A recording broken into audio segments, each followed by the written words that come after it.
week we're checking out condos and townhomes in the South Bay.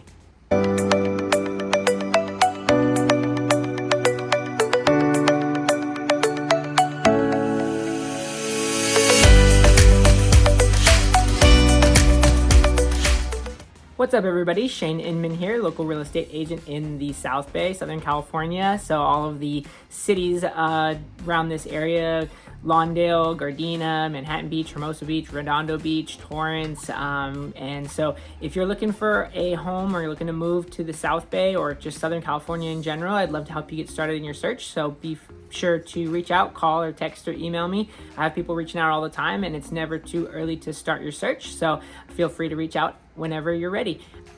All right, so let's take a look at condos and townhomes in the South Bay. And so first, let's go over what a condo and a townhome is. So, you've got single family residences, which are basically just kind of, your standard standalone home that you might find in every neighborhood across the country. And so I think most people, when they think of buying a home, that's their first thought is that white picket fence and backyard and front yard and, just a new updated interior. And so that's not always possible. And so there's a lot of options in different communities. And in the South Bay, there's a lot of different styles in different budgets. And so for a condo, you're looking at something within a community. It's going to have an HOA. Sometimes they have amenities like gyms or pools and that kind of thing. And then there may be usually like a bigger complex with a condo. And then a townhome is a type of a condo where it's maybe 2 or 3 on a lot. And so it's not as big of a complex.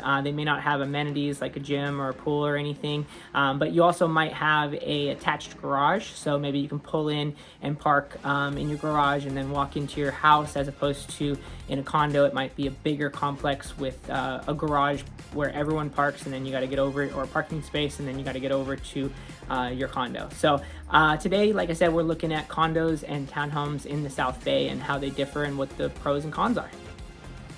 All right, so first I thought we'd go over why you might be looking at a condo or a townhome versus a single family residence. And a lot of times it's price. Maybe you can get a little bit more square footage or a little bit newer, updated in a townhome or a condo in the area.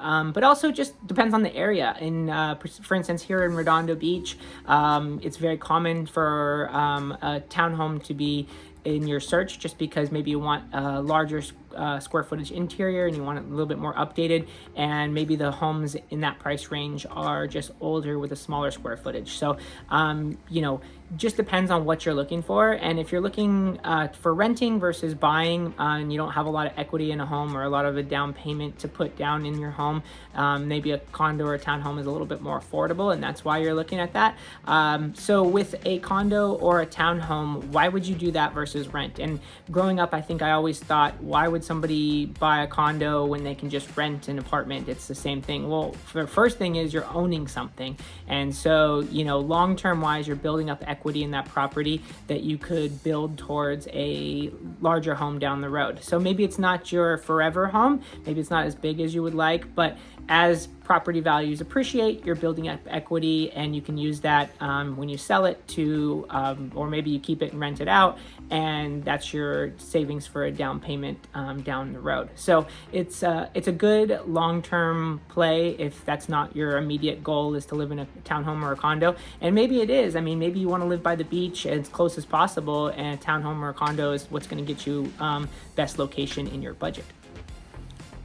So as I mentioned, in Redondo Beach, you tend to get a lot more 2 on a lot townhomes. And so that is something that I think people, when they first reach out, they're like, no, I do not want a townhome or a condo. I want a single family residence. And then as they start looking at homes in their price range, they realize that it's just maybe what they want is going to be, in order to get what they want in their criteria and their price range, it's going to be a townhome. And like I said, if it's 2 on a lot, it doesn't necessarily feel like it's a standard townhome or condo, because it's 2 standalone homes and you feel like you have your own space. You're not sharing walls in some cases. The main things to look at are, is exterior space important to you, and is interior space important to you? Maybe you can find a townhome that is much larger and more updated than a single family residence in that price range, but it doesn't have as much of an exterior space. It doesn't have a backyard, or maybe it just has shared exterior space. And so if the exterior space is not a big priority for you, then you might be able to get a bigger home in a little bit more updated home than you might as a single family residence. And so that's why I think a lot of people, especially in the South Bay, will start their search saying, no, I don't want a townhome. And then the more they look at townhomes, they're like, actually, this is pretty nice. I really like it. And then the other thing with a townhome in Redondo is there may not be an HOA, depending on if it's a 2 on a lot or 3 on a lot. They may just say, hey, each person takes care of their own exterior space. We'll have a gardener, maybe it's $50 a month, and that's going to pay for the gardener exterior wise. So if HOA fees are something you're worried about, then there are options still in a townhome where maybe you're not paying as high of fees, or maybe you're not paying fees at all. It's just, really looking through and figuring out what's important in that search. All right, so HOA fees and amenities, what does that mean?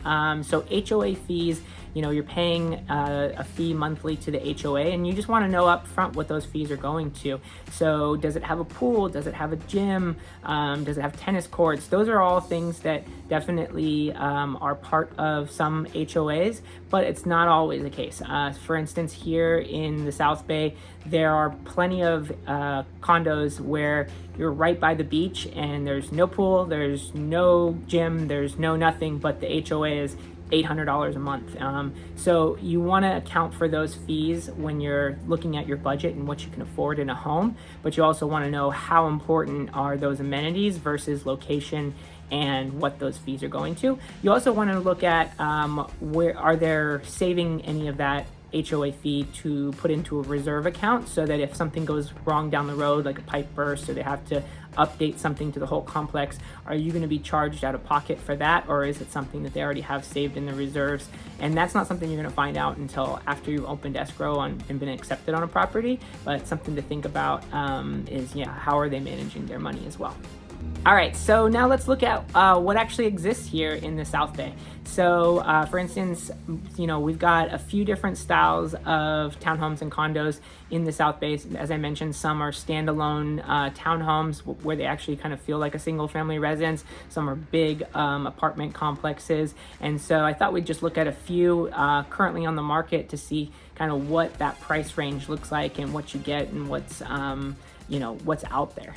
All right, so in Redondo Beach, you've got a complex called Brookside Village, which is about a mile to the beach. So location-wise, you could go for a bike ride down to the beach. And so I think that's kind of something that draws people to that complex. It is a very large complex. Currently, you've got a property on the market, a 2-bedroom, 2-bath, for $675,000. It's about a little over 900 square feet.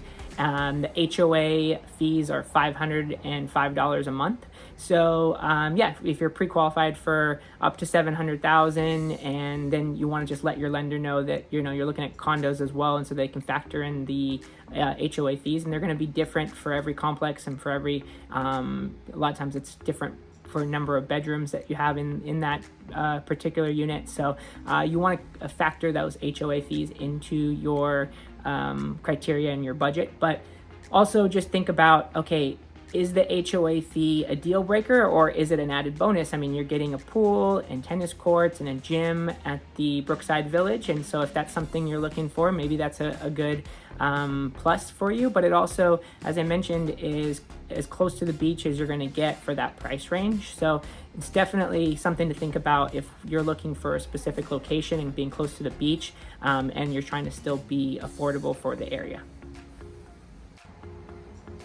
And then, as I mentioned, being close to the beach is a priority for a lot of people moving down here, and that comes with a cost. And so down near the beach, you've got all these streets that are pretty close for a walk to the beach, but they're also a lot of times pretty high up. So you might get a good view, especially if it's a 2-story home. You're going to get maybe a view out of one of the bedrooms, or maybe off the front porch. And so Down on Broadway here, we've got a street where it's a 3-bedroom, 3-bath, but it's 1.399 million. And so obviously it's a little bit more expensive. It is a townhome, but it is, so it does have an HOA fee of just over $400 a month.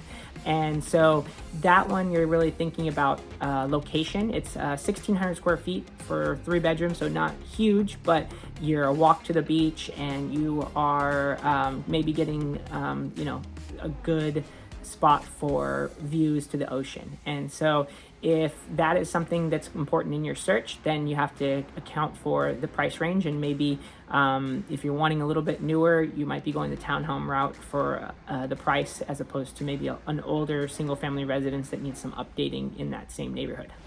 All right, and another option in the South Bay is the Estates complex. It's condos in Rolling Hills Estates, so part of the Palos Verdes Unified School District. And this particular complex currently has a 2-bedroom on the market for $675,000, and the HOA is just over $400 a month. So in that particular case, it's a little over 900 square feet for a 2-bedroom. It also is a complex that has tennis courts and a pool. So you're getting a little bit more affordable for the area for a 2-bedroom, but you're also getting some amenities in there too. So like I said, it's important to think about what's important in your search: location, price, and amenities.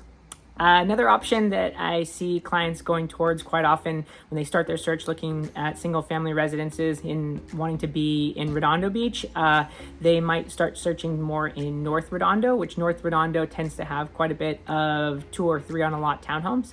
And so they, like I said, they do kind of feel like standalone units in some cases. You've got an attached garage in many cases. And so it just feels like more of a regular home. And so currently on the market, there is a 3-bedroom, 3-bath for $1.185, and its HOA fees are only $150 a month. So in that case, it might be something like I said, where the HOA fees are just going to paying the gardener, or maybe there's an insurance included or something. So that's something to keep in mind, is what are these HOA fees going towards? Because maybe they are actually offsetting some of your utilities or costs that you might be incurring anyways. And so maybe it's not a minus or an extra cost that you're paying per month to be in those areas. And then, like I said, maybe you're getting a larger square footage, a little bit more newer, updated, and you're still getting that feel of a single family residence where you don't have connecting walls in some cases. And so those are all some options for condos and townhomes in the South Bay. So don't feel like, oh, I have to have a single family residence no matter what, because when you're moving to the South Bay, there tends to be a lot of options for condos and townhomes. And so you just want to give them a chance before you roll them out, like I think a lot of people initially think. So if you're looking in the South Bay for a single family residence, a condo, townhome, anything, I'd love to help you get started in that search. So feel free to call or text or email me, and we can get started on finding your new home.